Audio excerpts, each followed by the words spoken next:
25 जुलैला या देशाच्या तरुणांनी ते करून दाखवलं जे कोणालाही जमलं नाही मागच्या 12 वर्षात। जी सरकार 12 वर्षापासून म्हणत होती की या सरकारमध्ये राजीनामे होत नाही, सरकारमध्ये इस्तीफे नाही होते, या देशाच्या जनतेने त्या सरकारकडून राजीनामा घेऊन दाखवला। आणि नुसता घेऊनच नाही दाखवला, सरकारला झुकवलंय, भाग पाडले राजीनामा देण्यावर। आणि ज्या सरकारपासून लोक इतक्या वर्ष घाबरलेली होती, बरेचसे लोक म्हणतात धर्मेंद्र प्रधान यांचा राजीनामा ही आमच्या आंदोलनातली सगळ्यात मोठा विजय होता।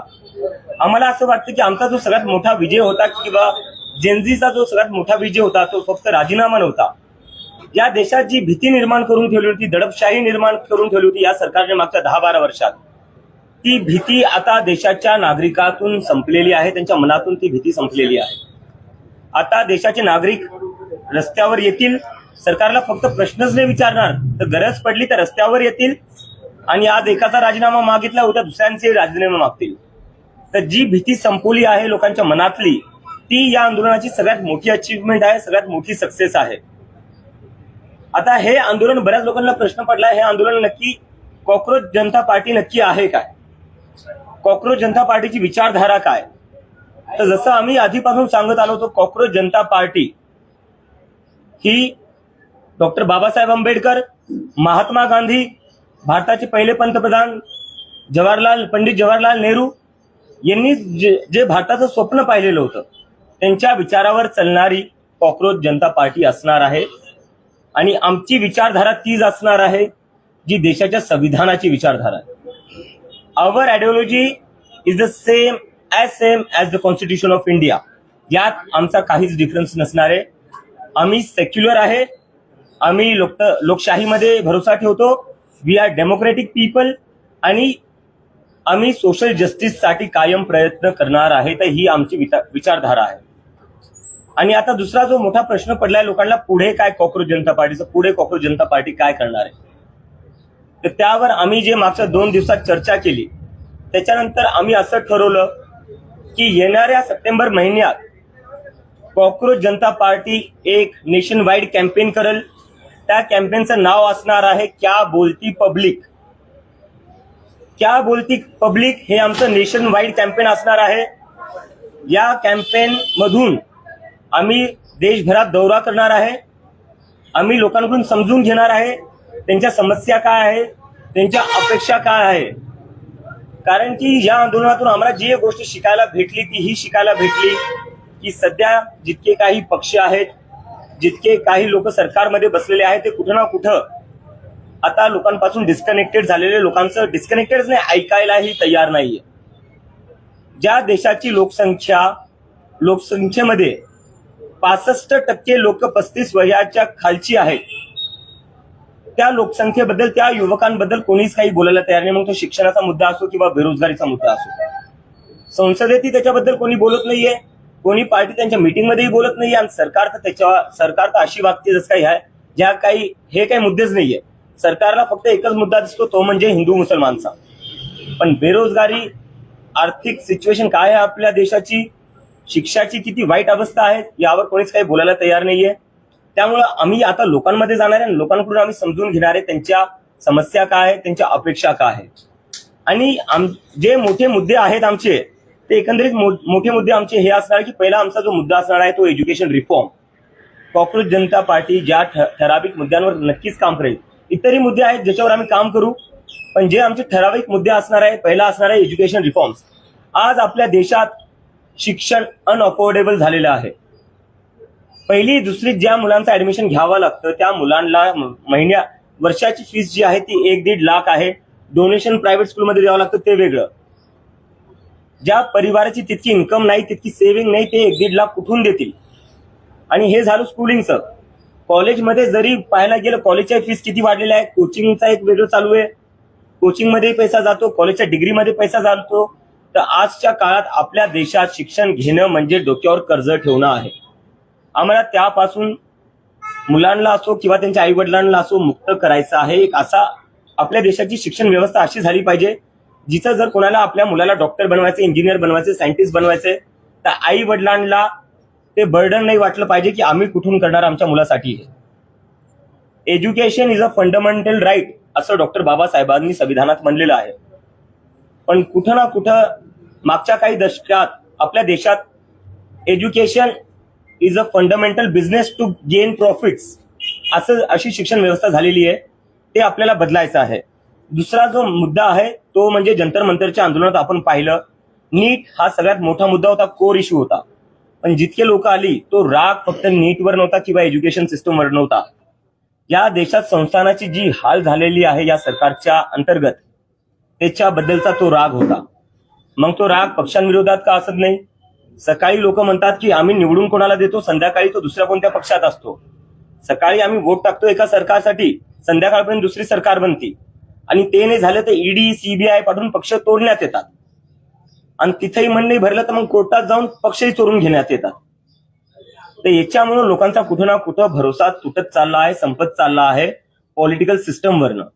आणि दुसरं जे आहे ज्युडिशरी, देशात ज्युडिशरी बद्दलही लोकांच्या मनात खूप मोठे मोठे प्रश्नचिन्ह निर्माण झालेले आहेत. ज्या प्रकारे निर्णय येतात, रुलिंग पार्टीच्या फेवरमध्ये जास्त निर्णय येतात. जेव्हा एक सामान्य माणूस न्यायालयात जातो, कोर्टात जातो, त्याला सुनवाई लवकर भेटत नाही. त्याला सांगण्यात येतं की नंतर या, तारीख पे तारीख जे आपण म्हणत असतो मजाकमध्ये, पण ती खरी व्यवस्था आहे. पण तिथंच एखादा मोठा बिझनेसमॅन असतो, तो कोर्टात जातो, त्याला लगेच हिअरिंग भेटती, अर्जंट हिअरिंग होती, त्याच्यावर लगेच सुनवाई होती आणि त्याच्यावर लगेच ऑर्डर पण येऊन जातो. पक्ष तोडायचे असतील त्याच्यावर कोर्ट लगेच निर्णय देतो. आमदारांना इकडून तिकडे करायचं असेल त्याच्यावरही कोर्ट लगेच निर्णय देतो. पण जेव्हा सामान्य नागरिकांना न्याय पाहिजे तेव्हा कोर्टाकडे वेळ नसतो. तर त्याच्यामुळेही कोर्टाच्या इंटेग्रिटीवर, न्यूट्रॅलिटीवर खूप मोठा प्रश्नचिन्ह निर्माण झालेला आहे. आणि दुसरं आहे, आता तुम्ही सगळे मीडियाचे साथी खूप सगळे आलेले आहेत, तुम्ही आलेले, तुमचा आम्ही खूप आदर करतो, तुम्ही ग्राउंडवरचे रिपोर्टर आहेत. पण एकंदरीत लोकांचा सगळ्यात जास्त राग जो आहे तो मीडियावर आहे. कारण की हे जे इन्स्टिट्यूशन्स आहे हे अकाउंटेबल का नाही राहिलेले. कारण की मीडियाने त्यांना प्रश्न विचारणं बंद केलेलं आहे. मीडिया आता लोकांचा आवाज राहिलेली नाहीये. मीडिया फक्त सत्ता पक्ष जी कोणी पार्टी बसेल तिचा आवाज बनवून राहते, त्यांचं गुणगान करण्यात मीडिया राहिलेली. तर मीडियाला इंडिपेंडेंट बनवणं आणि मीडियाची कुठं ना कुठं क्रेडिबिलिटी वापस आणणं हेही करणं खूप गरजेचं आहे. कारण की जोपर्यंत मीडिया इंडिपेंडेंटली वागणार नाही तोपर्यंत सरकारला अकाउंटेबल बनवणं शक्य नाहीये. तोपर्यंत कुठलाही इन्स्टिट्यूशन असो, मग ते कोर्ट असो, इलेक्शन कमिशन असो किंवा इतर पॉलिटिकल पार्ट्या असो, त्यांना अकाउंटेबल बनवणं शक्य नाहीये. आणि त्याच्यानंतर जो एक सगळ्यात मोठा मुद्दा असेल ज्याच्यावर कोणीच बोलायला तयार नाहीये, जसं मी आधी सांगितलं की आपल्या देशात 60% लोक 35च्या वयाच्या खालची आहेत. आणि त्याच्यामुळं बेरोजगारीमध्ये सगळ्यात जास्त मार जे खात आहेत ते हेच लोक खात आहेत. जंतर मंतरवर फक्त स्टुडंट्स नव्हते, जंतर मंतरवर बेरोजगार लोकही खूप होते. कोणाचं स्वप्न नसतं की मी मोठा झाल्यावर स्विगीचा डिलिव्हरी बॉय झालो पाहिजे, कोणाचं स्वप्न नसतं मी मोठा झाल्यावर झोमॅटोचा डिलिव्हरी बॉय झालो. पण त्यांना ते मजबुरीमध्ये करावं लागते, कारण की आपल्या देशात जॉब ऑपॉर्च्युनिटीज नाहीये. आणि ज्या लोकांना जॉब भेटतायत त्याच्यात घर चालवणं शक्य नाहीये. घर कसे चालवतील, फॅमिलीला कसं सांभाळतील, मुलांचं शिक्षण कसं करतील. तर बेरोजगारी हा खूप मोठा मुद्दा आहे. जेवढे बेरोजगार आहे त्यापैकी 80% बेरोजगार असे आहेत ज्यांच्याकडे डिग्री आहे. तर आपल्या देशात, आपल्या देशाच्या तरुणांना असं वाटते की आज आम्ही शिकून काही चुकी केलेली आहे का. कारण की जे लोक शिकले नाही, जे लोक कधी शाळेतही गेले नाही, ज्या लोकांनी कधी फॉर्मल डिग्री घेतली नाही, ते सरकार चालवत आहेत, ते निर्णय घेत आहेत. पण ज्या तरुणांनी लहानपणापासून मेहनत केली, डिग्री घेतली, एक करिअर बनवायला पाहिलं, त्यांना असं वाटतं आम्ही डिग्री घेऊन चुकी केली. कारण की आमचं जे भविष्य आहे ते कोण ठरवतंय, अशिक्षित लोक ठरवत आहेत. आणि त्यामुळं बेरोजगारी हा मुद्दा आता आम्हाला केंद्राचा मुद्दा बनवायचा आहे. देशात कुठलेही पॉलिटिकल डिस्कशन असू दे, इलेक्शनचं डिस्कशन असू दे, बेरोजगारीला तुम्ही आता अजून जास्त इग्नोर करू शकत नाही. बेरोजगारी, युवकांशी शिक्षणाचा मुद्दा आणि बेरोजगारी मुद्दा हा पॉलिटिकल डिस्कोर्स आता असलाच पाहिजे. तुम्ही अजून इग्नोर नाही करू शकत याला. आणि आता जर तुम्ही इग्नोर केलं तर जेनझीनी दाखवून दिलेले ते रस्त्यावर येतील. त्यानंतर जो आमचा अजून एक अजेंडा असणार आहे कॉक्रोच जनता पार्टीला पुढे घेऊन जाण्यासाठी, जे आम्ही म्हणलेले, तुम्हाला जर कोणी म्हणत असेल की कुठली एक ऑर्गनायझेशन किंवा कुठला एक व्यक्ती सगळ्या प्रॉब्लेम सॉल्व्ह करेल तर तो तुमच्याशी खोटं बोलतोय.